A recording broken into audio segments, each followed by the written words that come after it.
Okay, so we've had bin 28. Time to move on, I think, to bin 389, which is my wine, and the Baby Grange, 2018 vintage. I think it's 53% Cabernet, 47% Shiraz. I mean, this wine just screamed Cabernet. Really, as soon as you opened it, that cassis leafiness just was like boom. It was just so upfront. I think this particular wine and just exuded loads of kind of personality. And the region is McLaren Vale, Barossa, Padthaway, Coonawarra, Robe, and Rattenbully. So it's got a mixed bag of some, a lot of good regions in there. I found Four Limestone Coast. Limestone Coast. Four of those are in the zone.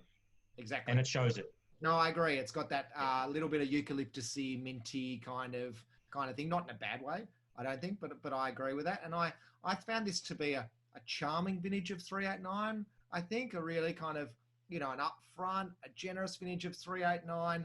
Is it that 1990 389 or 96 389 or 98 389, which are pretty exceptional wines with great longevity? I was a little unconvinced. I think I really enjoyed it, but it just seemed a bit upfront again. I think just some, and I was trying to explain it to James earlier. I was saying, that's my cat, by the way, James, not yours. Mine just walked in just before. Yeah. But I just think great 389s have this lovely savoury palate. Like you get this fruit, but then you just get this this kind of masculine, kind of muscular kind of palate. And I just didn't see it on this one. It was just a little bit more soft and supple. I really enjoyed it. 93 points, but I guess I was hoping for a little bit more too. Dissenters, I'm sure there's some dissent. Jenny, how are you on this wine? 389 is always one of my firm favourites, and this to me was slightly disappointing.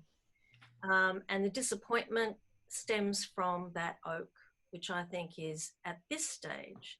And this is when we normally taste 389 first up when they're released. And normally they're so intrinsically, beautifully melded fruit and oak. And it was not the case I found with this particular wine, that the oak is definitely overstating its presence here, more than usual. And I know oak is always a bit of a feature with 389, but it's always in balance.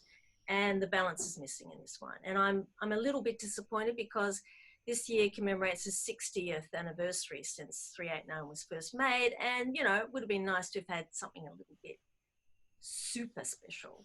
Okay. Any dissenters on that? I thought it was a very good 389, better than some of you guys, obviously, but I didn't think it was a great 389. I thought it was very good. It was one of the wines that did step up the following day. And I think that's what you're talking about with the oak and stuff, Jenny. You do see it come together over 24 hours. I know most people open it and drink it, but to me it was a better wine the next day. And it looked very good, but not, the ones you listed and a few others, the 10, the 8, and 16, I think was, sorry, not 16. Yeah, anyway, it was a very good, not great 389. Can I ask a question about this? Because it perplexed me. Because, Jenny, what you said before about Antony, about them opening and serving as they show you, that's what I did with this collection. And I found that technique sort of stymied me a little bit in my assessment of the wines. And so the 389 confused me when I opened it because the oak, as you say, I found it very dominant and it sort of hid the fruit, which I wanted to see.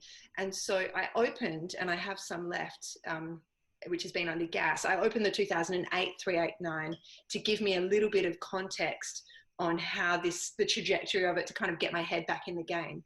And I did wonder, because the 2008, I can tell you, is looking absolutely glorious. And if you've got any, don't open it. But I did wonder about the state of this 389 when I put it up next to the 2008, because there was such majesty and grace in the 2008. And I found that the 18 just came to me in layers of like oak and then fruit, and then, it just wasn't cohesive. We see normally 389, a really good 389, when it's released, the first glass, it is seamless. Okay, it is beauty. Yep. and this wasn't necessarily seamless. It was sticking up, and you don't normally get that with a 389. I get your point about the age. Yes, it always ages beautifully generally, but that's the big tick. And it's the same with Grange for me. You're tasting it way too young, yes, but it's a really good example is always beautifully balanced. Yeah, and I find the acid a bit jaggy on this wine, and you're exactly right. The balance of everything coming together, generally they are seamless, and there's this lovely kind of majestic structure underlying that lovely fruit. And it's there from the start, isn't it? I mean, that to me, Erin, is the difference. Yeah. Okay.